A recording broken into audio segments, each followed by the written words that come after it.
Hola, ¿qué tal a todas y a todos? El día de hoy arrancamos con el seminario de candidaturas independientes y tenemos el gusto de contar con la participación de la maestra Grecia Cordero García, quien el día de hoy nos hará el favor de plantearnos algunas circunstancias sobre las candidaturas independientes. Y bueno, antes de continuar, les agradecería pues pudiéramos escuchar el currículum de la doctora Grecia Cordero. Bueno, ella es, candidata a doctora en Ciencia Política por la Universidad Nacional Autónoma de México y catedrática adscrita al Centro de Estudios Políticos de la Facultad de Ciencias Políticas y Sociales de esta misma universidad. Sus líneas de investigación son la teoría y la filosofía políticas. Sus temas de interés en los últimos años son problemas de la democracia, representación política y populismo, principalmente. Entre sus publicaciones destacan La ideología populista y su doble neoliberal en proceso de publicación, Políticas de género, una mirada crítica al feminismo político en México, Las tentaciones del poder, Política de las pasiones y fe en la salvación y Candidaturas independientes en México, entre la válvula de escape social y la estrategia electoral partidista. También podemos señalar que ha sido miembro de la Federación Mexicana de Universitarios AC y actualmente es miembro permanente del Seminario de Investigación sobre Procesos Políticos y Electorales de la Facultad de Ciencias Políticas y Sociales de la UNAM. Y bueno, antes de continuar, le ruego por favor mantener apagados sus micrófonos y las participaciones les iré dando seguimiento a través de la caja de comentarios. Muchísimas gracias por tomar estas consideraciones. Y bueno, adelante, por favor, maestra. Gracias, maestro Alexander Reyes. Muy buenas tardes. Agradezco al Tribunal Electoral del Poder Judicial de la Federación, a través de su Escuela Judicial Electoral, por la invitación a participar en este espacio de reflexión sobre candidaturas independientes en México. Particularmente agradezco y felicito a la doctora Gabriela Rubalcaba García por la organización de este evento, así como al maestro Alejandro Camacho Zabaleta. Y por supuesto, agradezco a quienes son la razón de ser de este seminario, los asistentes que nos acompañan el día de hoy. Y bien, en este seminario trataremos de dar algunas respuestas al planteamiento de nuestra primera mesa de trabajo titulada Candidaturas independientes en México, solución o estrategia. En el marco del 9º aniversario de su reconocimiento legal, junto con la consulta y la iniciativa ciudadanas, con la reforma política de 2012, publicada en el Diario Oficial de la Federación el 9 de agosto de ese mismo año. He de señalarles que el enfoque desde el cual abordaré mi exposición es desde la teoría y la filosofía políticas, así como he de señalarles que buena parte de lo que expresaré conforma mi tesis de maestría en estudios políticos y sociales, titulada Análisis teórico, la figura del candidato independiente en México, que ustedes pueden consultar en el repositorio institucional de la UNAM, y en la que tuve oportunidad de trabajar con el doctor Germán Pérez Fernández del Castillo, el doctor José Woldenberg Karakowski, el doctor Julio Bracho y el doctor Cesario Morales, quienes en conjunto encauzaron y discutieron mi trabajo. Y bien, entre los argumentos académicos y políticos que justificaron la necesidad de las candidaturas independientes en México, reconocidas legalmente en 2012 y reguladas por la Ley General de Instituciones y Procedimientos Electorales desde 2014, se encuentran los siguientes. 1. Las candidaturas independientes habían de ser una solución o bien una fuente de oxigenación o válvula de escape ante la crisis de representación política de los partidos políticos. 2. Las candidaturas independientes debían ser una expresión de la pluralidad en el sistema democrático electoral y una alternativa de representación distinta a la de los partidos políticos, considerando que los ciudadanos no se sienten representados por estos. Luego de los comicios electorales de 2015, 2018 y de este año 2021, en los que la figura electoral del candidato independiente se ha incorporado en la competencia electoral para los diversos cargos de elección popular sin el éxito esperado, Mucho se ha cuestionado acerca de la regulación legal que impide su competitividad frente a los partidos políticos, a fin de que sea una alternativa real de representación política.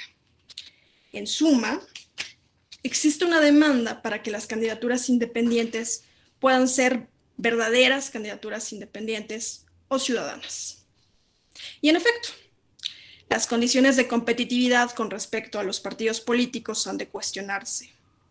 Sin embargo, lo que yo quiero reflexionar con ustedes el día de hoy es acerca de los fundamentos teóricos de las candidaturas independientes, particularmente sobre el concepto de representación que guardan en tanto alternativa a los partidos políticos. Por ello quiero comenzar por plantear: ¿a qué nos referimos con el término candidato independiente en México? ¿De qué se habla cuando decimos independiente o qué entendemos por independencia? ¿Es posible ser independiente? El problema está en los términos de competencia que regulan a las candidaturas independientes o en la definición misma de independencia que justificó la razón de ser específicamente como alternativa de representación política frente a los partidos políticos en México. Estas son algunas de las preguntas que guiarán nuestra reflexión y que intentaremos responder. Comenzaremos por el contexto en el que surgen específicamente y que por todos es conocida como la crisis de representación de los partidos políticos, que no es propia de México, pues como se sabe, existe una tendencia mundial generalizada de esta crisis. Hoy en día, gran parte de las naciones democráticas consolidadas o en proceso de consolidación enfrentan en mayor o menor medida una crisis de los partidos políticos. La falta de credibilidad y de confianza en dichas instituciones, así como hacia el político profesional, son constantes en todo el mundo. A menudo se habla de la oleada populista que aqueja al mundo, pero también reconocidos teóricos del gobierno representativo democrático, como el filósofo francés Bernard Manin, hablan de una metamorfosis de la representación política denominada democracia de audiencias, caracterizada por un desplazamiento del centro de gravedad de la competencia electoral fincada en los partidos políticos para orientarse hacia las cualidades personales de los líderes políticos. De acuerdo con este modelo de representación política, propuesta por el teórico francés, los partidos políticos dejarían de representar programas de acción e ideológicos para basar su competitividad en la construcción estratégica de líneas de fractura con respecto a otros políticos, a través del uso de técnicas racionales de marketing político, relaciones públicas y sondeos de opinión que permiten al político adaptarse al público o a la audiencia a la que quiere llegar, obteniendo la simpatía y el apoyo electoral de esta. Dicho modelo de gobierno representativo democrático, que data desde finales de los años 80 del siglo XX, es imposible comprenderse sin su particular contexto sociohistórico. La globalización, que suscita lo que conocemos como gobernanza, caracterizada por un sistema político sin centro, esto es, por una red de relaciones entre múltiples grupos de interés, como ONGs, organismos internacionales a nivel jurídico y económico, medios de comunicación, empresas transnacionales, en fin, poderes fácticos, que hacen que los estados-nación y los partidos políticos ya no mantengan el monopolio de la canalización de las demandas sociales, lo que conlleva a su inevitable crisis. Tenemos así una primera conclusión. La globalización que supone la gobernanza antes descrita supone una metamorfosis de la representación política que pone en entredicho a la democracia de los partidos políticos. Así, por ejemplo, el creciente poder de las instituciones mundiales no electas, tales como el Fondo Monetario Internacional, el Banco Mundial, los bancos centrales independientes y los consejos asesores de expertos en el ámbito de gobierno, han comenzado a suplantar a los organismos gubernamentales electos. Específicamente en lo referente a la toma de decisiones en materia de relaciones laborales y de política económica, vulnerando así la legitimidad democrática y la confianza en instituciones como los partidos políticos. Si Pierre Bourdieu señaló que lo que define la política es lo que la hace ser responsable, es decir, lo que supone su capacidad performativa para decir, hacer, Entonces, ha de sostenerse que esto es lo que hoy está en juego, pues al político se le arrebata gran parte de su capacidad de promesa y de representación que le permite actuar en interés de sus representados. Esto implica que el sentido de la representación política y la rendición de cuentas de los partidos pierde relevancia hasta convertirse en un mundo ajeno o sin sentido para la democracia.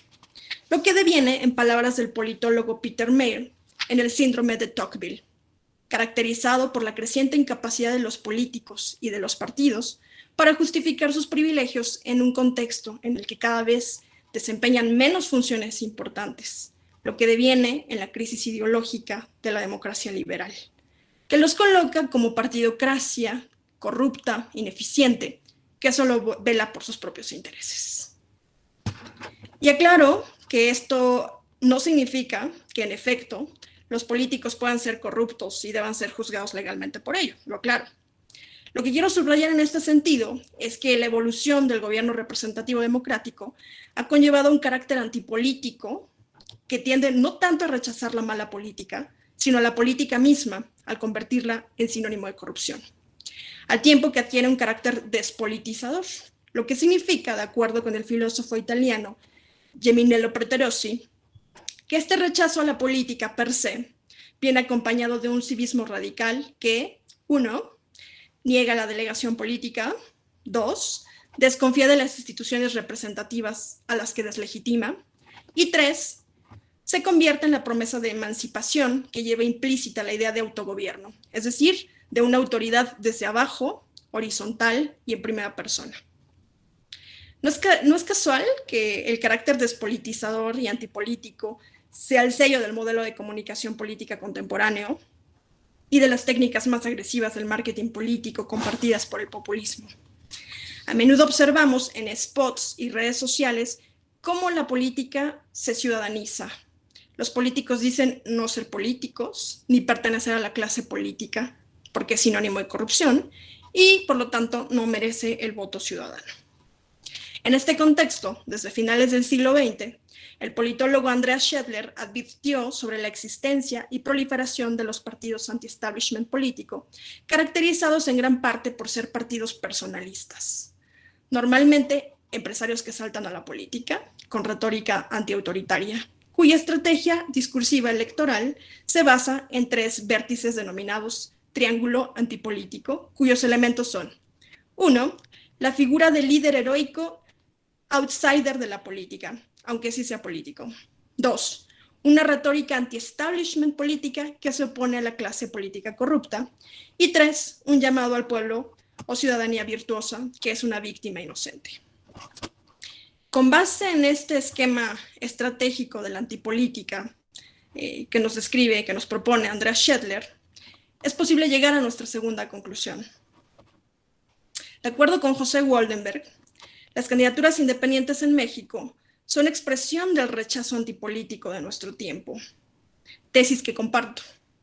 A lo que agrego que particularmente las candidaturas independientes en México son una expresión de una democracia despolitizadora, producto de la metamorfosis de la representación política, que pone en entredicho a la democracia de los partidos políticos. Las candidaturas independientes en México como alternativas de representación política frente a los partidos políticos y frente a la figura del político profesional constituye el argumento central de la retórica antipolítica, que cree que basta con ser ciudadano no afiliado a un partido político para ser diferente a un político partidista. Incluso se llega a pensar que no se es político, confundiendo así fines con medios, como si bastara cambiar de medio el partidista para lograr fines distintos, cuando finalmente los medios pretenden el mismo fin político y ciudadano: obtener el apoyo electoral para obtener un cargo y ejercer el poder, así como ser un político profesional, es decir, un ciudadano con deberes cívicos y responsabilidades públicas, pues para ello se es elegido representante. Muy en consonancia con esto que estoy afirmando, viene el relato del anillo de Gigés, que aparece en la República de Platón, en la que se nos alecciona acerca de la relación entre ética y poder. Les voy a contar la historia. Cuenta Glaucón, y cito, que los que cultivan la justicia no la cultivan voluntariamente, sino por impotencia de cometer injusticias. Esto lo percibimos mejor si nos imaginamos las cosas del siguiente modo. Demos tanto al justo como al injusto el poder de hacer lo que cada uno de ellos quiere. Y a continuación, sigámoslos para observar a dónde conduce cada uno el deseo. Entonces, sorprenderemos al justo tomando el mismo camino que el injusto, movido por la codicia. El poder del que hablo sería efectivo al máximo si aquellos hombres adquirieran una fuerza tal como la que dice que tuvo alguna vez Gigés, el antepasado lidio. Gigés era un pastor que servía al entonces rey de Lidia. Un día sobrevino una gran tormenta y un terremoto que rasgó la tierra, produciendo un abismo en el lugar en el que Gigés llevaba al ganado a pastorear. Asombrado al ver esto, descendió al abismo y halló, entre otras maravillas que narran los mitos, un caballo de bronce hueco y con ventanillas, a través de las cuales divisó un cadáver del tamaño más grande que el de un hombre, según parecía, y que no tenía nada más que un anillo de oro en la mano. Gigés le quitó el anillo y salió del abismo. Después, poniéndose el anillo en el dedo, asistió a la asamblea habitual de los pastores que tenía lugar cada mes para informar al rey sobre la situación de sus rebaños. Habiendo ocupado su lugar entre los otros, volteó por casualidad la piedra del anillo hacia el interior de su mano y de inmediato se volvió invisible para sus vecinos, que hablaron de él como si se hubiera ido. Gigés se asombró y luego, examinando el anillo, dio la vuelta al engaste hacia afuera y tornó para hacerse visible. Al advertirlo, experimentó con el anillo para ver si tenía esta propiedad y comprobó que así era. Cuando giraba el engaste hacia adentro, él se hacía invisible y cuando giraba hacia afuera, se hacía visible. Desde que estuvo seguro de esto, hizo lo necesario para estar entre los mensajeros del rey. Cuando llegó al palacio, sedujo a la reina, organizó con ella un complot para hacer desaparecer al rey, lo mató y así obtuvo el poder. Ahí termina el relato del anillo de Gigés. ¿Qué nos dice el relato? El poder es el poder y ni quien se considera la persona más virtuosa o justa escapa a esta condición. Nadie sabe de lo que es capaz hasta que tiene el poder en sus manos. Es muy común escuchar esas historias cotidianas en las que alguien obtiene el cargo, por mínimo que sea, y se convierte en otra persona. Incluso hace cosas que nadie imaginaría. O por el contrario, ya sin el cargo, las personas también son otras, echadas a menos o vuelven a ser las mismas de antes. Y es que el poder no es precisamente compatible con la virtud, aunque tampoco sea sinónimo de corrupción. Todo poder requiere de una fundamentación ética y moral para disputar y ejercer el derecho del más fuerte. Sin embargo, esto no significa que debamos confundir moral y política, o que pensemos que existe una clave para encontrar un poder virtuoso. Esa es la invitación que nos hace el realismo político a través de pensadores como Maquiavelo, Hobbes y Schmitt. De ahí que el gobierno democrático, basado en un conjunto de instituciones que velen por la división de poderes y un sistema de frenos y contrapesos, resulta el mal menor. Se sabe que cada vez que el hombre homologa poder y virtud, el autoritarismo lo apresa en su forma más vil, deslegitimando todo a su paso. Poner atención en esto es indispensable cuando reflexionamos en torno a las candidaturas independientes en México. Pensar antipolíticamente que la política es sinónimo de corrupción y entonces creer ingenuamente que al no pertenecer a un partido político automáticamente se es virtuoso o por lo menos una mejor oferta de representación es un equívoco. Si, como estamos reflexionando, virtud y poder no son compatibles a pesar del medio político por el que se postulan los candidatos. Ejemplos conocidos de esto son Hilario Ramírez Villanueva, conocido coloquialmente como Lallín, e Ismael Figueroa Flores, ambos representantes independientes en el pasado que ahora son prófugos de la justicia. Sin embargo, gran parte del fundamento legal y de la actual discusión sobre el marco que regula las candidaturas independientes reposa en esta confusión entre moral y política. Palabras como no un político profesional y candidatura ciudadana se encuentran en oposición específica a los partidos políticos concluyendo simplistamente, por ejemplo, y cito, que una verdadera candidatura ciudadana que se colocara al margen de los partidos, por lo menos tendría una importante jerarquía moral. Y así también no respondería a intereses de los partidos políticos y, por el contrario, su compromiso sería la búsqueda del bien común. Esto lo pueden consultar en la Gaceta Parlamentaria número 2802. La independencia de las candidaturas independientes se ha interpretado como, uno, emancipación de la corrupción partidista que solo busca su propio bien o su propio mantenimiento y reproducción, y dos, como una verdadera representación ciudadana y no política al ser ajena al sistema partidista que combate. En ese sentido, Miguel Carbonell expresó lo siguiente, cito, a menos que sea un disidente, el candidato independiente generalmente es una figura pública con recursos propios, pero no un político profesional, lo cual le genera la confianza al electorado. Cierro la cita.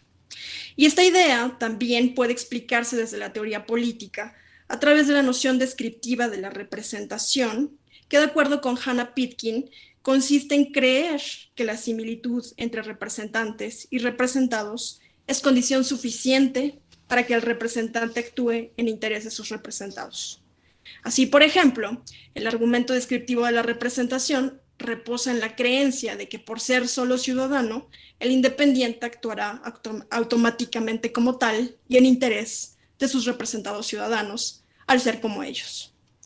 Otro ejemplo nos lo brinda cierto feminismo cuando cree que por ser mujer, una representante, entonces actuará automáticamente en interés de las mujeres. Pero como sabemos, no necesariamente ocurre así. Aquí sí que puede sostenerse que los representantes son independientes y pueden no actuar en interés de los representados. Por ello, la representación política puede tener ideales descriptivos, pero ante todo debe basarse y hacer cumplir los diseños institucionales de rendición de cuentas y criterios de responsabilidad política, como decíamos anteriormente.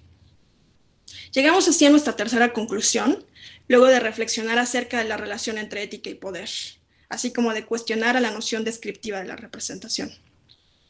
Las candidaturas independientes por sí mismas no son una alternativa mejor de representación ni poseen una superioridad moral a los partidos políticos. Ellas pueden ser distintas solo por el medio de postulación a los cargos políticos, partidos políticos de masas, pero no por los fines destinados a obtener el poder y adquirir responsabilidades públicas.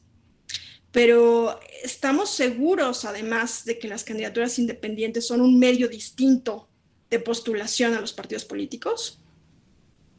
De acuerdo con José Woldenberg, no. Y comparto su respuesta si atendemos la definición fundamental de Giovanni Sartori sobre qué es un partido político. Y lo cito. Un partido es cualquier grupo político que se presenta a elecciones y que puede colocar mediante estas a sus candidatos a cargos públicos.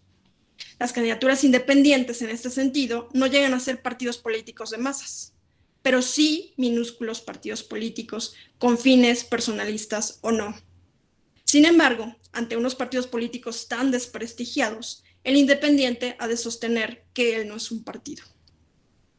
Y este argumento de Woldenberg puede enriquecerse si añadimos la reflexión histórica de Bernard Manin acerca del gobierno representativo democrático, si recordamos que el modelo de representación de los partidos políticos de masas desplazó en el siglo XIX al antiguo modelo de representación denominado parlamentarismo clásico, que suponía la existencia de partidos de cuadros y el gobierno de los notables, por el que los representantes serían independientes. Sí, o sea, aquí vamos a extraer cómo estas candidaturas independientes tienen este ideal del siglo XVIII que Manin nos dice es conocido como el parlamentarismo clásico. Según este gobierno de los notables, ¿no? Los independientes, el representante sería independiente porque decidiría su voto en el Parlamento por convicciones privadas, conformando una élite política que congregaba líderes seleccionados por su reputación y preparación para el debate público. Además de que serían elegidos por su carácter personal y su destacada posición social, que los haría ser independientes económicamente del erario público, ganando la confianza de sus electores a través de vínculos e interacciones locales. Esta descripción del gobierno de los notables del parlamentarismo privado del siglo XVIII parece retornar en la idea de las candidaturas independientes en México. Bajo esta lógica, escribió Santiago Corcuera: los legisladores han dado muestra, lo estoy citando, los legisladores han dado muestra de pertenecer a vacadas, pues no parecen ser dueños de su propia inteligencia. Son verdaderos enajenados. Su raciocinio lo han enajenado, es decir, entregado al líder de la bancada. Casi siempre votan en bloque. ¿Qué frescura traería a los poderes legislativos mexicanos la presencia de legisladores independientes que se pronuncien sin estar enajenados por intereses partidistas? Cierro la cita. Se observa con claridad los elementos del parlamentarismo privado del siglo XVIII y los partidos de cuadros. Sin embargo, este modelo de representación no era necesariamente democrático, pues el sufragio, en su modalidad activa y pasiva, estaba acotada a las élites. Fue precisamente con el sufragio universal que se da paso a los partidos políticos de masas, y con ello se democratiza la representación política. Ahora, los representantes no eran independientes económicamente, o tenían que ser solventes, ¿no?, sino que saldrían de las filas partidistas de masas que impulsarían al hombre común a través del financiamiento público y de las aportaciones partidistas. Por otra parte, los representantes emanados de los partidos políticos de masas no serían independientes de juicio, ni serían elegidos por sus cualidades personales, como sí por el programa ideológico que ostentan. Estos elementos de la democracia de los partidos políticos de masas son los que están en crisis, justamente. Pues lo que con respecto al financiamiento público, ¿no?, en sus inicios se consideraba un avance democrático, hoy es visto de manera contraria al señalarse que los partidos políticos son más bien rentistas del erario. Por otra parte, lo que se consideraba electoralmente como la identidad partidista a través de programas de acción ideológicos bien definidos, hoy se desvanece para hacer énfasis en las cualidades personales de los representantes, y en el caso de las candidaturas independientes se hace énfasis en la independencia económica y partidista de los líderes. Llegamos así a una cuarta conclusión. Ante la crisis de los partidos políticos de masas y el advenimiento de la democracia de audiencias, las candidaturas independientes en México aluden teóricamente a los partidos de cuadros del modelo del parlamentarismo privado y el gobierno de los notables del siglo XVIII. Así que es un equívoco negar que sean partidos políticos, por minúsculos que sean. Las candidaturas independientes se configuran como partidos políticos personalistas que pueden o no seguir fines personales también. Esta noción teórica del gobierno de los notables puede corroborarse en los requisitos legales para obtener el registro como candidaturas independientes. No es coincidencia que buena parte de los candidatos independientes registrados sean empresarios, por ejemplo. ¿Quién puede obtener en 120 días el respaldo ciudadano del 1% de la lista nominal de electores para el cargo de presidente de la República?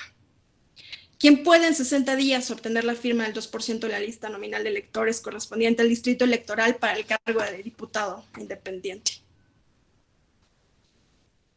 Y aún así, a diferencia de lo que se piensa, los requisitos para obtener el registro como candidato independiente no se equiparan a los requisitos para obtener un registro de nuevo partido político de masas. De ahí que recuerdo bien que en una conferencia realizada en el Colegio de México el 8 de abril de 2016, Pedro Kumamoto señaló que antes de ser candidato independiente quiso conformar su propio partido político sin éxito, por lo que mejor decidió lanzarse como candidato independiente. Y ahora vemos que después de haber sido diputado independiente local en el estado de Jalisco, ya pudo conformar ahora sí su partido político local llamado Futuro.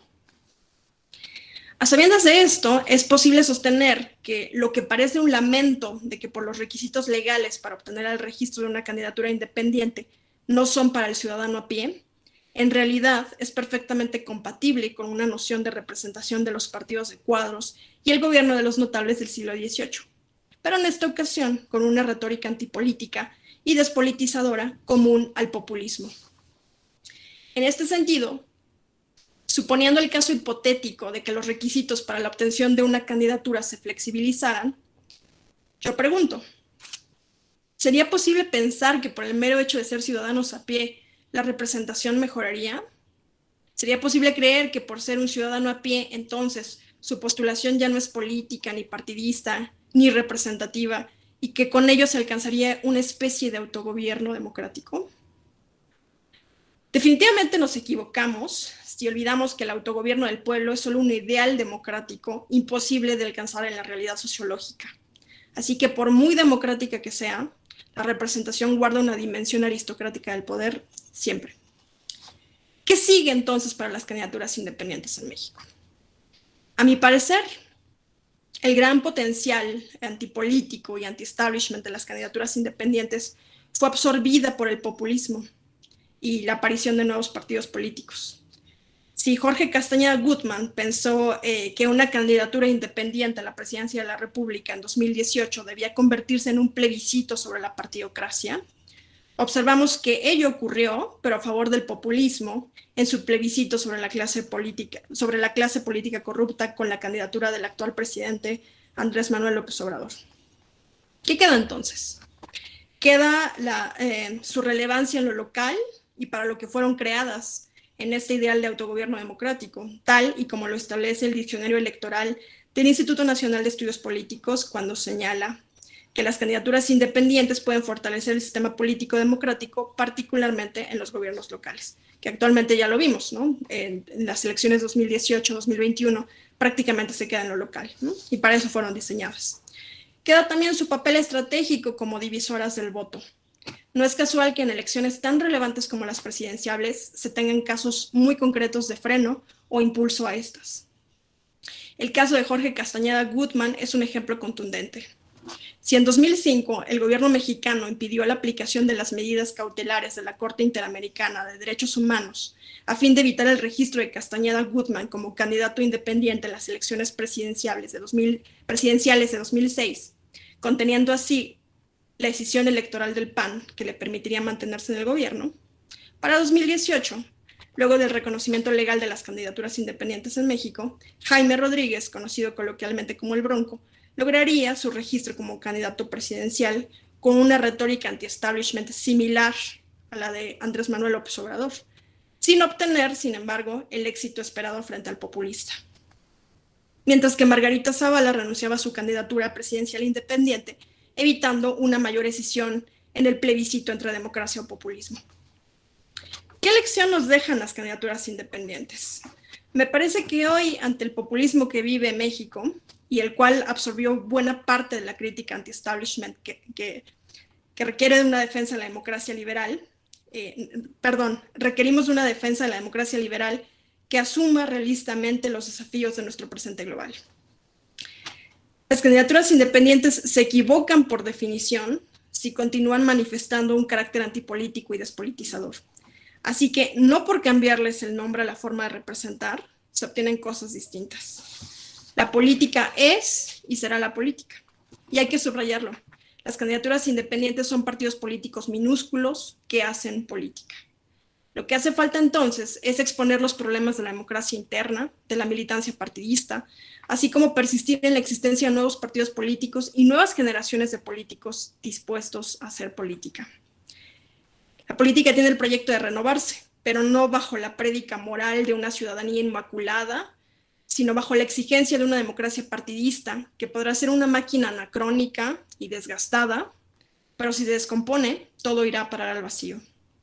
Hoy, ante la democratización despolitizadora y el populismo, debemos recordar que en política, democracia es el nombre de lo que no podemos tener y que pese a todo no podemos dejar de querer. Muchas gracias.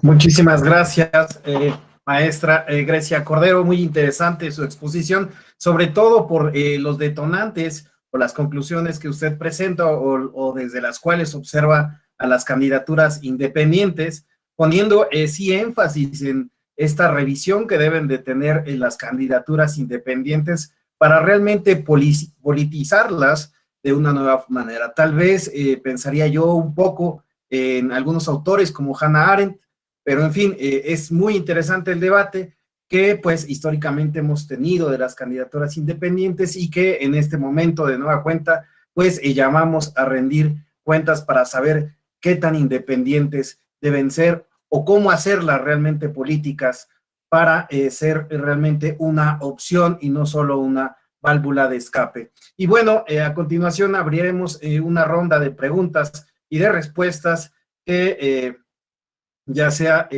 pueden hacer llegar mediante la caja de comentarios o levantando su manita en el chat. Asimismo, daré seguimiento a las participaciones o preguntas que se hagan en redes sociales. Y bueno, siendo así, ¿alguien tiene alguna pregunta en el foro? Bueno, por favor, Rodrigo Vladimir Ramírez, y posteriormente una pregunta, vamos a formular una pregunta que se hizo mediante redes sociales. Por favor, Rodrigo, ¿puedes abrir tu micrófono? De acuerdo a lo que hizo, a la exposición que hizo la doctora, entonces podemos decir que el triunfo del actual presidente Andrés Manuel López Obrador es producto de la crisis de la representatividad tanto de los partidos políticos como de los políticos mismos, ¿no? Y un ejemplo de esto es que en tan poco tiempo, pues él fundó un movimiento que legalmente está constituido como un partido político, pero aún así no tiene las características que puedan decir que es un partido fuertemente institucionalizado. Por eso es que la figura fuerte de Morena, de este movimiento, es el personaje, como usted lo mencionaba, en base a las virtudes y en base a un discurso que se centra, hay que decirlo, en el populismo. ¿Sí? ¿Estoy en lo correcto, doctora? Así es, Rodrigo Ramírez. Muchas gracias por tu comentario tan inteligente. Sí, Bernard Manan nos dice, o sea, justo quiero, expongo esta parte porque me parece relevante para entender la complejidad justo de la crisis de representación que vivimos. Y justamente por qué entonces tiene tanto éxito todo lo que tenga que ver con retórica antipolítica y despolitizadora. Y justamente nos diría Bernard Manan, el gran teórico francés reconocido a nivel mundial por su teoría de la representación, es justamente esto, ¿no? Que ante la crisis de la democracia de los partidos de masas, que además yo agregué en esta ponencia, que tiene que ver con la globalización, desde luego, con lo que conocemos como gobernanza, justamente el Estado, ¿no? La política, el Estado, digamos, y con todo su sistema de representación, digamos, ya no es el centro, ¿no?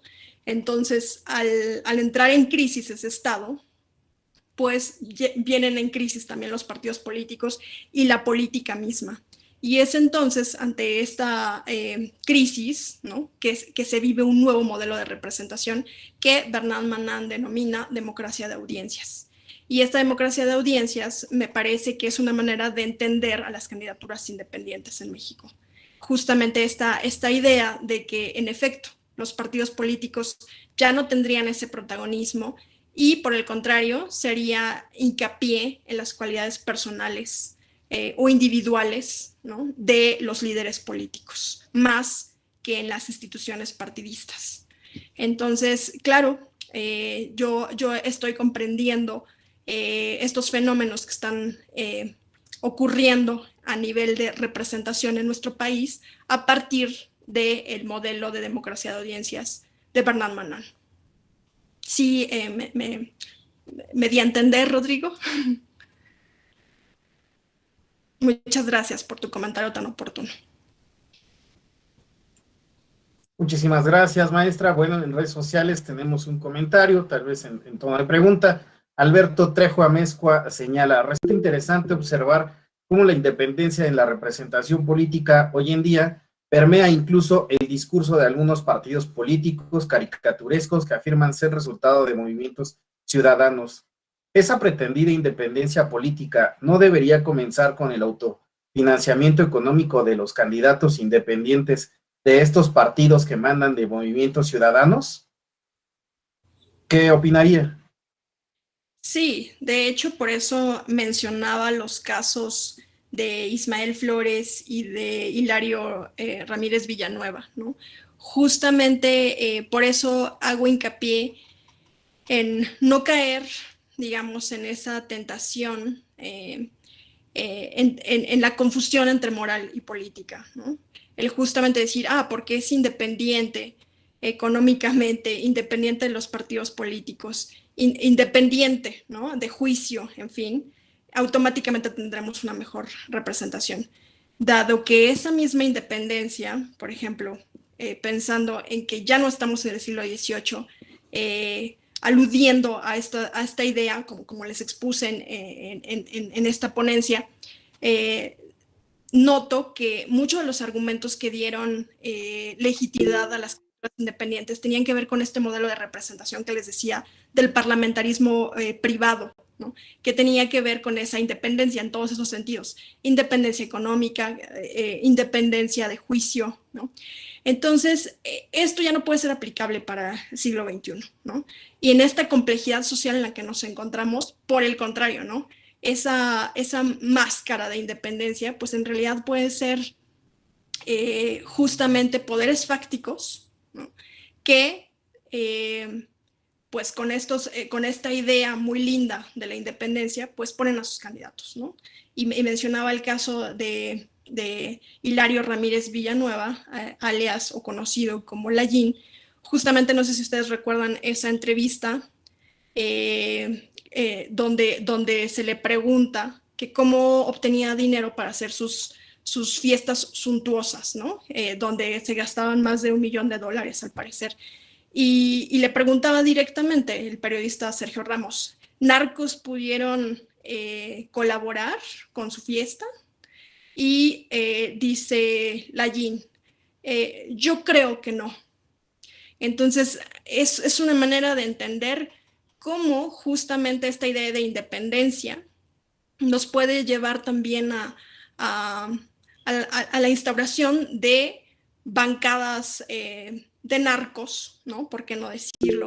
Sí, o sea, como representantes que están independientes de lo público, ¿no? Son directamente representantes, digamos, de ciertos poderes fácticos. Entonces, por eso la intención de esta ponencia fue justamente hacer una crítica, una introspección sobre este entusiasmo, ¿no?, entre la independencia, ¿no? O qué queremos entender por independencia, porque no es lo que queremos, ¿no? Es lo que es la independencia y cómo actúa en el realismo político.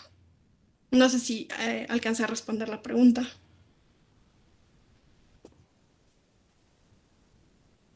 Rodrigo.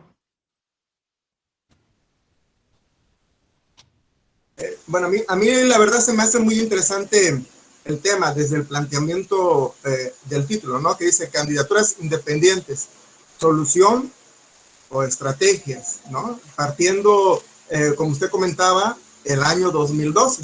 Entonces, de acuerdo a lo que yo estoy escuchando, no es una solución, es una estrategia planteada en la reforma electoral como una muestra de apertura democrática en el país, porque estamos viendo que pues el término no es correcto, ¿no? Candidaturas ciudadanizadas. El mismo político que pertenece a un partido es un ciudadano al cual se le va a delegar la misma representación. Vemos también que esta es una salida para que aquellos políticos que no encuentran el espacio para ocupar un cargo dentro del mismo partido, pues busquen la opción de registrarse de forma independiente. Pero también, doctor, algo que yo quería comentar y que le quería preguntar, entonces, podemos incluir también que las candidaturas independientes no son la solución al sistema político actual en México, ¿sí? Al sistema de partidos que está basado básicamente nuestro sistema político en un presidencialismo netamente duro, ¿sí? A diferencia de otros sistemas políticos como el parlamentarismo o como el presidencialismo americano, donde vemos que candidaturas independientes tienen opciones reales de ser pues una representación, una representación política, ¿ok? ¿Sí? Rodrigo, no sé si entendí la pregunta, pero me estás queriendo cuestionar acerca de cómo, qué alternativa le doy a las clientes para que puedan ser una alternativa de representación, ya que sí, no son una excepción. Sí, Okay. A ver, me explico mejor, doctora, me explico mejor. Sí. Bueno, de acuerdo a la experiencia que tenemos con las candidaturas independientes, a ver cómo lo formulo, pues no está funcionando con el sistema político actual, ¿no? Y dentro de este sistema político actual, pues se encuentran los mecanismos electorales, ¿no? Y los mecanismos de representación. Porque hay otros países donde sí las candidaturas independientes tienen su peso realmente. Entonces, ¿por qué en nuestro país no? Sí, ya lo mencioné, Rodrigo. Sí. Tiene que ver con una cuestión de fondo. Digamos que toda, y digo, no es simplemente una retórica, ¿no? Que es lo que también yo estoy planteando ahora en futuros trabajos sobre populismo. No es nada más una retórica. Tiene que ver con la realidad que vive México, la desigualdad social, la corrupción, por supuesto. Pero sobre todo eso, creo que la desigualdad social tan terrible que vive el país. Entonces, no es menor ni es extraño que tengamos esa crisis de representación que tenemos. Y mucho menos es extraño que tenga tanto auge el populismo. Algo que intenté expresar en mi ponencia justamente es que las candidaturas independientes han tenido un auge, pero ese auge, digamos, fue absorbido por el populismo. Es decir, yo ubico que justamente tiene una retórica muy parecida, justo contra la corrupción, contra la clase política, pero en México en particular, pues el populismo arrasó finalmente, ¿no? Entonces, por eso las candidaturas independientes ya tambalearon, por así decirlo, porque traen una idea similar, ¿no? De retórica antipolítica y despolitizadora. Pero en nuestro caso, pues, sí, digamos, yo veo claramente que no lo veo tanto por las condiciones de regulación legal de las candidaturas independientes. Lo veo más en un sentido que justamente este discurso anti-establishment, esta fuerza antipolítica, la acaparó el populismo. Entonces, justamente creo que por eso en tu pregunta de entonces, ¿qué le veo yo a las candidaturas independientes? ¿Qué futuro le veo yo para que pueda hacer un contrapeso al populismo, por ejemplo? Es que justo se reconozcan como política, ¿no?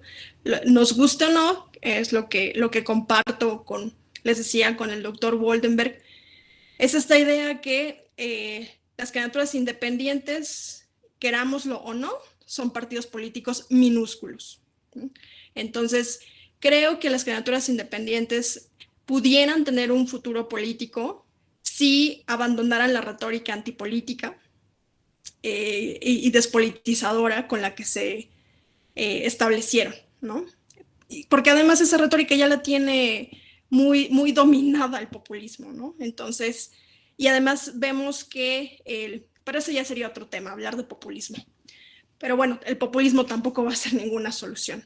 Entonces, me parece que justo en esta compatibilidad entre candidaturas independientes y populismo, que tienen ciertas similitudes, no son lo mismo. Entonces, creo que justamente las candidaturas independientes tienen esa oportunidad, pero justo reconociendo que son política, que son partidos políticos minúsculos, y bueno, que finalmente puede ser una renovación de la política, por supuesto, ¿no? Pero sin aludir a esta idea de que entonces hay una ciudadanía buena, ¿no? Muy al modo populista del pueblo bueno, sabio, versus los malditos políticos corruptos, que efectivamente yo les decía, por supuesto que hay que castigar a la corrupción, pero la política no es sinónimo de corrupción. Entonces, en esos matices me parece que está un futuro para esas candidaturas independientes y para la política en general, en tanto son partidos políticos, ¿no? Entonces, me parece que, justo como lo mencionaba en mi ponencia, el caer en los mismos errores, ¿no? El decir, sí, es que yo no soy político, que era lo que les decía, ¿no? En todas las campañas vemos cómo todos los políticos de los partidos políticos por igual dicen no ser políticos, dicen que son ciudadanos, en fin. Entonces, creo que justamente esta idea es la que victimiza más a la ciudadanía, y aquí no hay víctimas, ¿no? Ni culpables, ¿no? Aunque sabemos que, por supuesto, que hay víctimas y culpables, pero no de esa manera, en lo que yo les decía, la confusión entre moral y política, ¿no? Para eso hay mecanismos institucionales, diseños institucionales que hay que cumplir. Entonces, creo yo que justamente las candidaturas independientes deben de tener un discurso realista de las cosas. Y el realismo incluye que son políticos profesionales, ciudadanos, porque también todo político es ciudadano, con responsabilidades públicas. Y bueno, pues ser realistas. Creo que eso es lo que yo pediría, o al menos veo como un futuro para las candidaturas independientes. Muchas gracias, maestra. Y bueno, se nos han juntado algunas preguntas. El público está muy participativo e interesado en el tema. Pregunta a Alejandro Lozano, ¿qué considera que tenían razón algunos pensadores griegos que identifican la democracia con el populismo y que prefieren la aristocracia, lo cual vendría siendo una apreciación más realista? Por su parte, permítame formular otra pregunta relacionada con el cierre de su anterior participación. En su opinión, pregunta Carlos Báez, en su opinión, ¿la falla de las candidaturas independientes se da por sobreregulación o por haberlas metido en un marco especial dentro de un sistema pensado para partidos políticos? Ok, gracias. A la primera pregunta, si considero que, nuevamente, perdón, el populismo está vinculado con la democracia griega. Se la vuelvo a reformular la pregunta. ¿Sí? ¿Considera que tenían razón algunos pensadores griegos que identifican la democracia con el populismo y que prefieren la aristocracia, lo cual vendría siendo una apreciación más realista? Ok. Es una pregunta muy interesante. Perdón, ¿quién me la hace? Alejandro Lozano. Alejandro Lozano. Gracias también por la pregunta. Muy amable. Es todo un debate, justo. Claro, el populismo, aunque bueno, nos estamos desviando un poco del tema, ya nos iríamos hacia populismo, pero bueno, justamente son temas que estoy trabajando, y estoy trabajando en la tesis doctoral. Por supuesto, la antigua democracia, sobre todo, sí, la platónica y particularmente la aristotélica, estarían pensando en la figura del demagogo, ¿no? Justamente asociado al populismo, ¿no? Aunque claro, creo yo que la teoría que nos lleva a orientar justamente cómo se vincula esta idea entre aristocracia e identidad, a mí me gusta mucho por eso Bernard Manin. Es justamente en su teoría del gobierno representativo democrático. Y es que Manin lo que nos dice, ya alejándonos un tanto, bueno, parte de la idea democrática griega, ¿no? Justamente diciéndonos que efectivamente la representación siempre va a guardar una dimensión aristocrática del poder, nos gusta o no. Entonces, por supuesto, por eso los gobiernos representativos en un inicio, bueno, desde que se fundaron, no permitían justamente el mandato imperativo o lo que se conoce como poder darle instrucciones a tu representante, ¿no? Ni tampoco la revocación de mandato. O sea que justamente es todo lo que tenemos de moda, ¿no? Porque lo que falló o lo que está en crisis justamente es la democracia, el gobierno representativo democrático de los partidos de masas. Pero viniendo nuevamente a estos orígenes del gobierno representativo democrático, entonces nos dice Manin, justamente el representante por eso es independiente por definición, ¿no? Porque lo sabemos bien.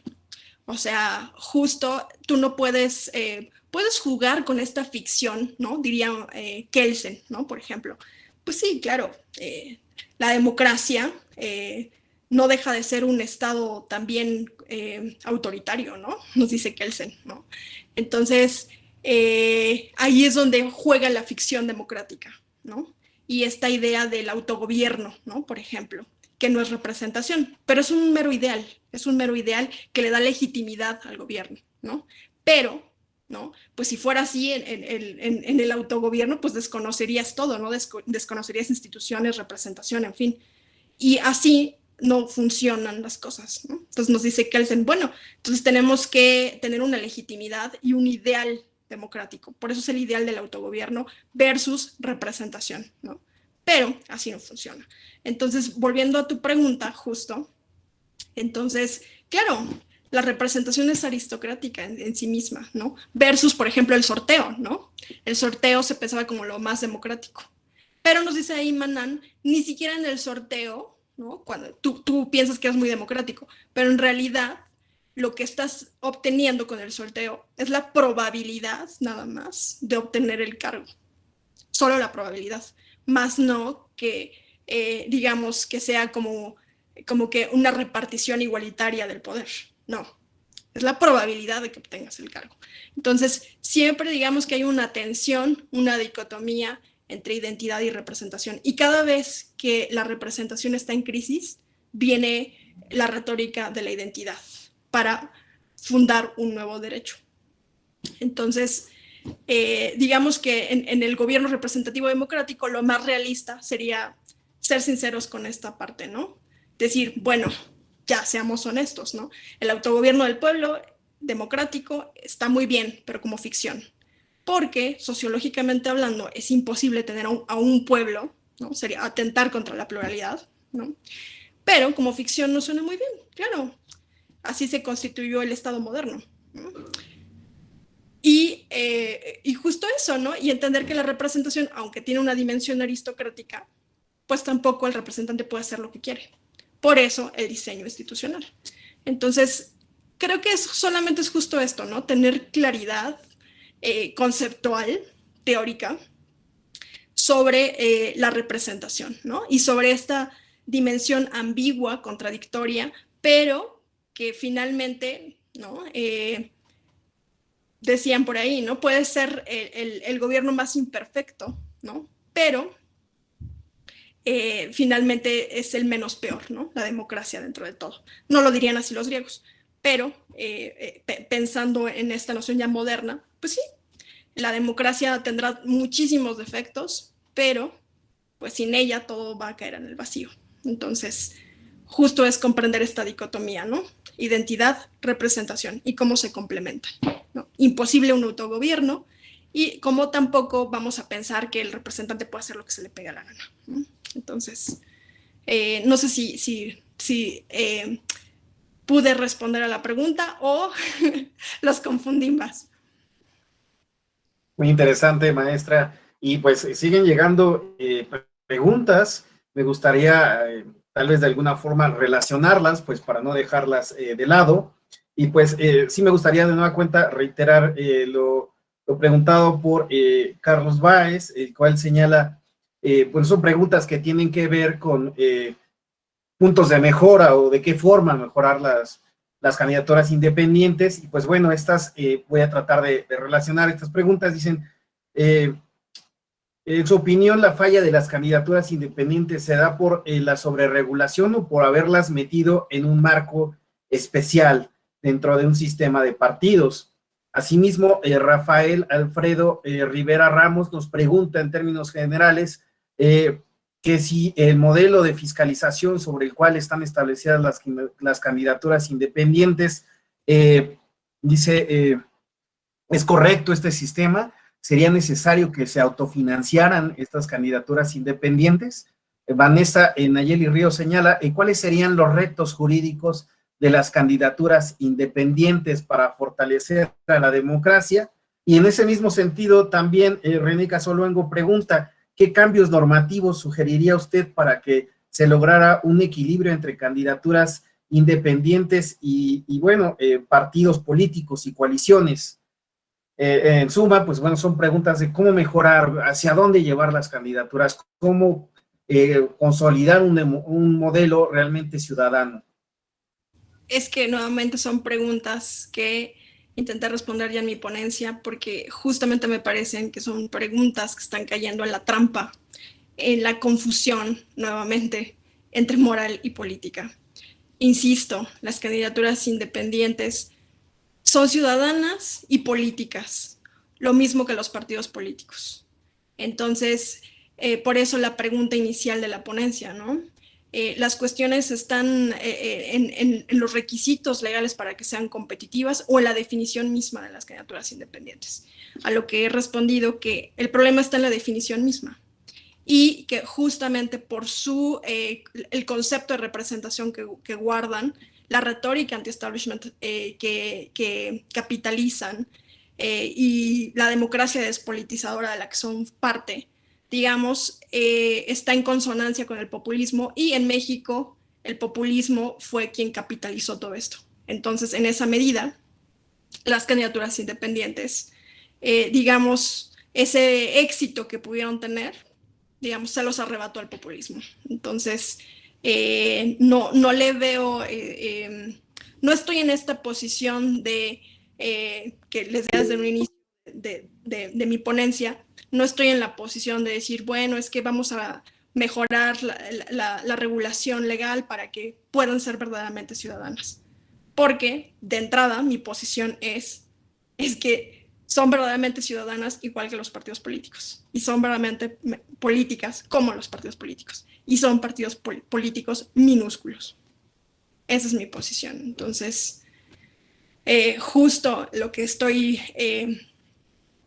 abonando en la discusión es que, dado que el populismo capitalizó toda esta retórica anti-establishment, y no solamente retórica, insisto, tiene que ver con la realidad del país, la desigualdad del país. El populismo no sería posible ante esta realidad, ¿no? Entonces, justo pensando en qué podemos hacer con respecto al populismo, pues justo es eso. Esa retórica anti-establishment, esa antipolítica, esa democracia despolitizadora, ya le pertenece al populismo aquí en México. ¿Qué va a hacer? ¿Qué van a hacer los partidos políticos, incluidas las candidaturas independientes como partidos minúsculos, para hacer ese contrapeso y rebatirle al populismo esta confusión también entre moral y política? Porque es esta misma confusión la que hace tan poderoso al populismo, ¿no? El pensar que hay una pureza o un poder virtuoso, ¿no? Por eso venía mi anécdota del anillo de Giges. Entonces, no sé si me di a entender con esto que les he explicado, ¿no? Para mí no tiene que ver tanto con la regulación legal como sí con los fundamentos teóricos que las candidaturas independientes representan, ¿no? Y mientras el populismo, como lo ha hecho, haya acaparado esa posición anti-establishment, no tendrán futuro. Muy bien, maestra. Si bien es clara su posición, bueno, hay algunas preguntas que tal vez plantean algunas posibilidades respecto de este sin salida, por decirlo de alguna forma.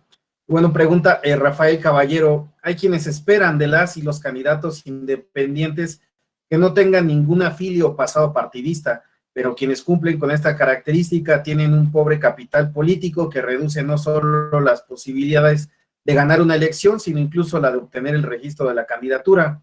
Conforme a esta premisa y lo planteado por usted sobre las candidaturas independientes como partidos políticos minúsculos, ¿hay posibilidades de que alguien con cierto liderazgo social participe en una elección y la gane?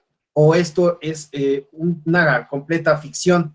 En ese mismo sentido, tenemos otra participación. Permítame un segundo. Es de Raúl Ávila. La felicita por su exposición y señala, ¿cree que funcionaría mejor un modelo, una cuota partidaria obligatoria para líderes civiles de barrio y de colonia con filtros para su elegibilidad, como lo practicó Uruguay durante algunos años? Ok, muy buena pregunta, gracias. Sí, es que el tema también tiene que ver justo con, pensando hipotéticamente que las candidaturas independientes abandonaron esta retórica anti-establishment y antipolítica. Justamente creo que también la razón de ser en gran parte de las candidaturas independientes tiene que ver con lo que mencionaba en mi ponencia. Tiene que ver con procesos internos dentro de los partidos políticos que la propia militancia tiene que hacer ver, ¿no? Justamente, creo que como lo hemos visto, buena parte de las candidaturas independientes exitosas tiene que ver obviamente con políticos profesionales que emanan de las filas partidistas, ¿no? Donde no les dieron las candidaturas y entonces ellos deciden hacer su propia candidatura. Entonces creo que justo ahí es uno de los temas centrales, ¿no? ¿Qué pueden hacer los partidos políticos internamente para que puedan renovar sus cuadros políticos, ¿no? Porque efectivamente, ¿no? Creo que hay muchos jóvenes, seguramente, interesados en las filas políticas y que no están teniendo eco, ¿no? Vemos que son como los cuadros de siempre, los candidatos de siempre de los partidos políticos. Entonces creo que también eso es un llamado, de hecho, que el populismo haya triunfado electoralmente, que sea todavía difícil poder interpelarlo, en fin, desenmascarar esta conexión entre moral y política. Tiene que ver también, obviamente, en un contexto en el que efectivamente de por sí ya las instituciones partidistas, como decimos, vienen de una crisis mundial, ¿no? Generalizada, pero particularmente, ¿qué pueden hacer entonces los partidos políticos? ¿Cómo pueden renovarse? ¿Cómo hacer un ejercicio de introspección en la medida de, a ver, el populismo triunfa? Sí, claro, por la desigualdad en México, en fin, por su realidad, pero también como partidos políticos, ¿qué estamos haciendo? ¿Cómo nos estamos renovando para entonces poder tener una alternativa, ¿no? Que no sean las mismas personas de siempre? Entonces creo que las candidaturas independientes en ese sentido nos ayudan también a reflexionar sobre esto que nos preguntan, ¿no? Justamente creo que sería una buena idea en ese sentido, pero bueno, pueden haber muchas más, ¿no? Porque creo que también se debe mucho a las condiciones de la militancia partidista, ¿no? Entonces, creo que el mejorar la democracia interna de los partidos políticos, creo que podría también coadyuvar, ¿no? Coadyuvar esta crisis de representación de los partidos democráticos. Bueno, aquí en el chat de la sesión, pues tenemos algunos comentarios, preguntas. Gabriel Sabatsky, podríamos decir que el populismo actual es producto de la política liberal de los últimos 40 años. A su vez, Sergio Eduardo Gaspar Dorantes señala, ¿por qué dice que las candidaturas independientes fueron acaparadas por el populismo? Rodrigo Vladimir Ramírez Vences dice, tendría que venir otra crisis de la representatividad de la ideología imperante basada en la retórica populista para que las candidaturas independientes tomen fuerza. Y finalmente, Sergio Eduardo Gaspar Dorantes, ¿por qué dice que las candidaturas independientes... Ah, perdón, ya la había leído. Vamos que... Sí. Por favor. Sí, Sergio. Sí, yo no dije que fueron acaparados por el populismo. Yo lo que dije fue que el populismo absorbió la retórica anti-establishment y antipolítica compartida similarmente, porque no son lo mismo. Ya habrá oportunidad para hablar del populismo, esa es otra cosa, pero comparten estos elementos de retórica anti-establishment, insisto, de democracia despolitizadora, en fin, con el populismo. Entonces, aquí en esta contienda electoral, quien ganó fue el populismo. Entonces, toda esa fuerza que podía ser capitalizada por las candidaturas independientes, el populismo vino y arrasó. Eso es lo que quise decir. No que sean populistas o que las acaparó el populismo, sino que el populismo vino Y entonces ese potencial político que tenían, o antipolítico que tenían las candidaturas independientes, las absorbió el populismo. No sé si quedó clara ahora sí la respuesta a Sergio Gaspar. Gracias por la pregunta. ¿Qué otra pregunta era? ¿Tendría que venir otra crisis de la representatividad de la ideología imperante basada en la retórica populista para que las candidaturas independientes tomen fuerza? A ver, dice Gabriel, entonces aquellos candidatos independientes que ganaron por populistas, sin excepción. No son populismo, es que es otro tema. No son populismo. Digamos que capitalizaron, digamos,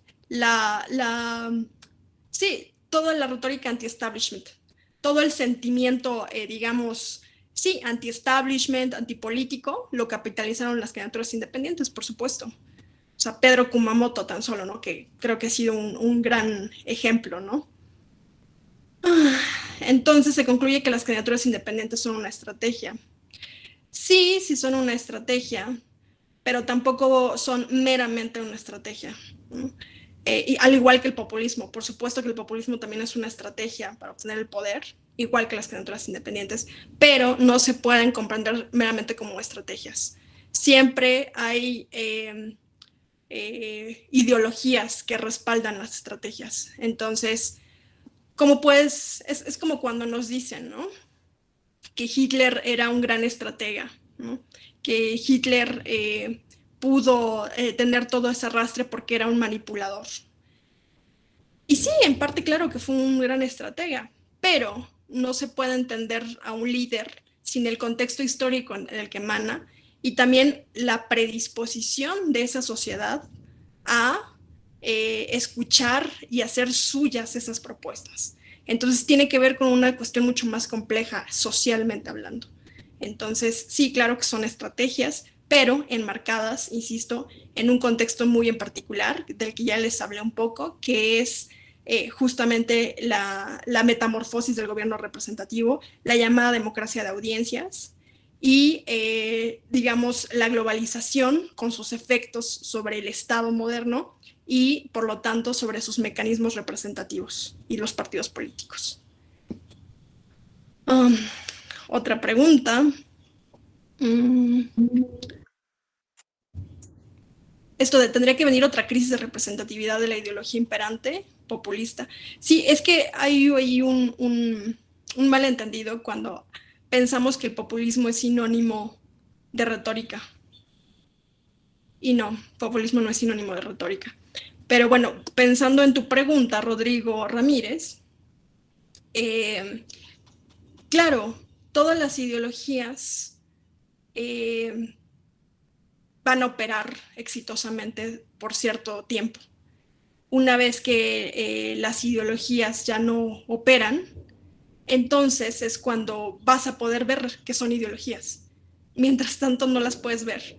Zizek es muy interesante en ese sentido. Nos dice que las ideologías no son falsa conciencia, o en todo caso todos compartimos una ideología, digamos que son falsas en la medida que nos encontramos con otra persona. Es decir, yo puedo ser crítica de tu ideología en la medida que no formo parte de ella.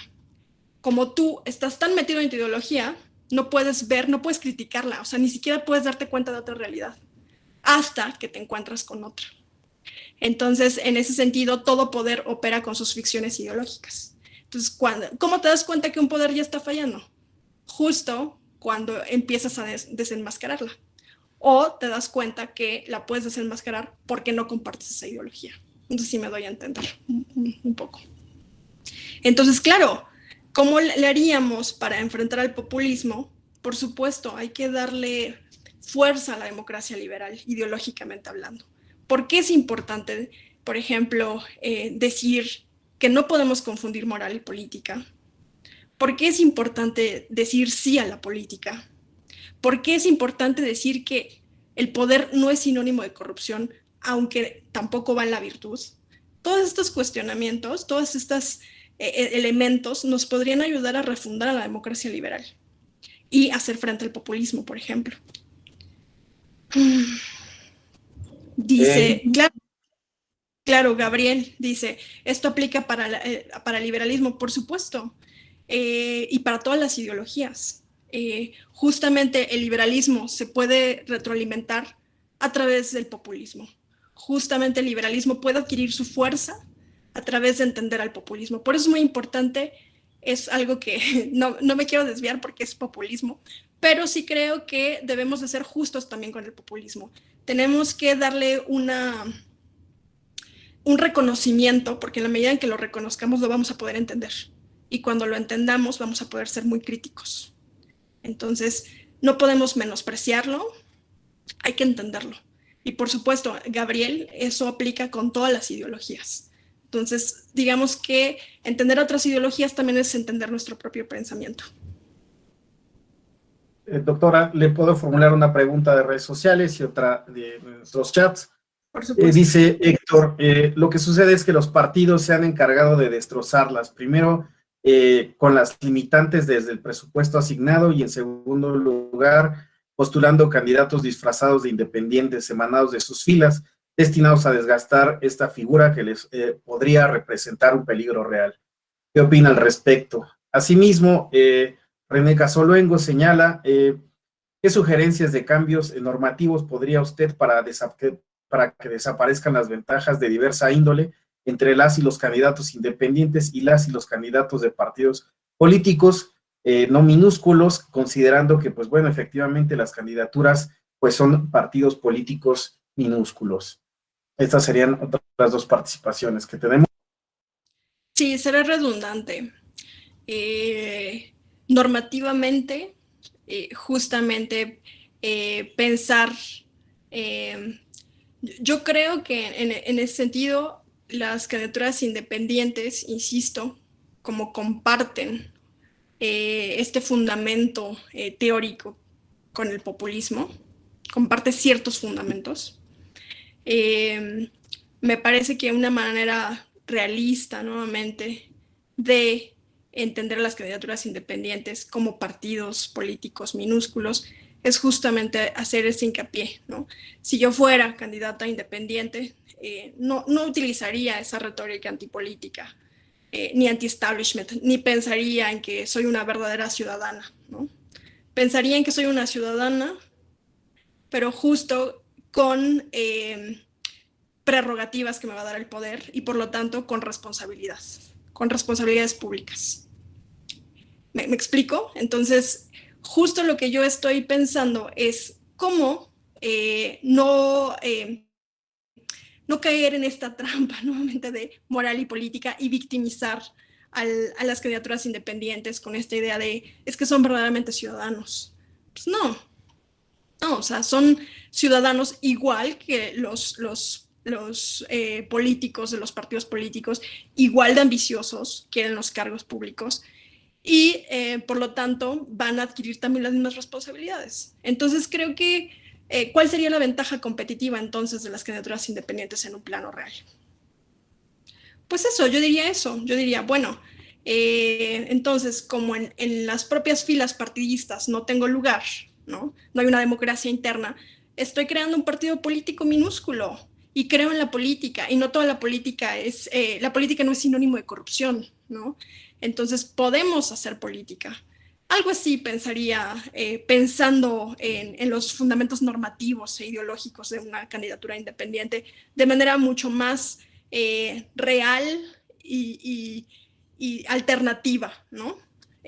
Pero no frente a los partidos políticos, sino como parte de los partidos políticos, pero partidos políticos que están pensando en hacer política de otra manera, ¿no? O por lo menos ser más responsables. Muchas gracias, doctora. Y bueno, pues agradecemos las participaciones que están ahí en el tintero de Gabriel Sabatsky y de Natalie Guerrero, que pues han sido muy entusiastas en el chat. Asimismo, a todos aquellos que enviaron participaciones por los diferentes medios, redes sociales de la Escuela Judicial Electoral. Sin duda alguna ha sido bastante interesante la posición que nos ha expuesto totalmente muy diferente de los planteamientos normativos que en ocasiones, pues bueno, se plantean independientes a partir de lo legal, de las reformas que pueden. Pero bueno, aquí vemos un discurso, un análisis político muy distinto y que parece realmente muy interesante y del cual pues valdría la pena seguir profundizando. Le agradecemos muchísimo, doctora, y pues le solicitaría por favor a todos los y las asistentes en nuestro foro que por favor pues abran sus micrófonos y le den un merecidísimo aplauso a la doctora por la exposición de esta tarde. Una forma muy intensa de...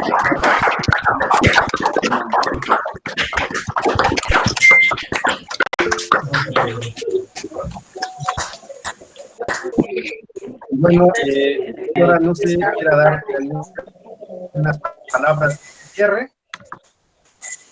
Me siento muy honrada de haber participado con ustedes. Doctora Grecia. Me estimula mucho. ¿Sí? ¿Me escucha? ¿Me escucha mi voz? ¿Sí me escucho? Muchísimas gracias. De verdad ha sido un honor estar con ustedes. De verdad todos sus cuestionamientos me estimulan muchísimo la reflexión. Creo que es para un debate todavía. Y bueno, pues yo encantada de seguir participando con ustedes, por supuesto. Y bueno, pues ya tienen mi correo electrónico, estoy a sus órdenes. Y bueno, pues encantada, de verdad encantada. Gracias a la Escuela Judicial Electoral por esta invitación. Ha sido un ejercicio padrísimo, ¿no? Que pueda compartir con ustedes este tipo de reflexiones, ¿no? Que van hacia la filosofía política y la teoría política. Muchas gracias, de verdad. Un honor.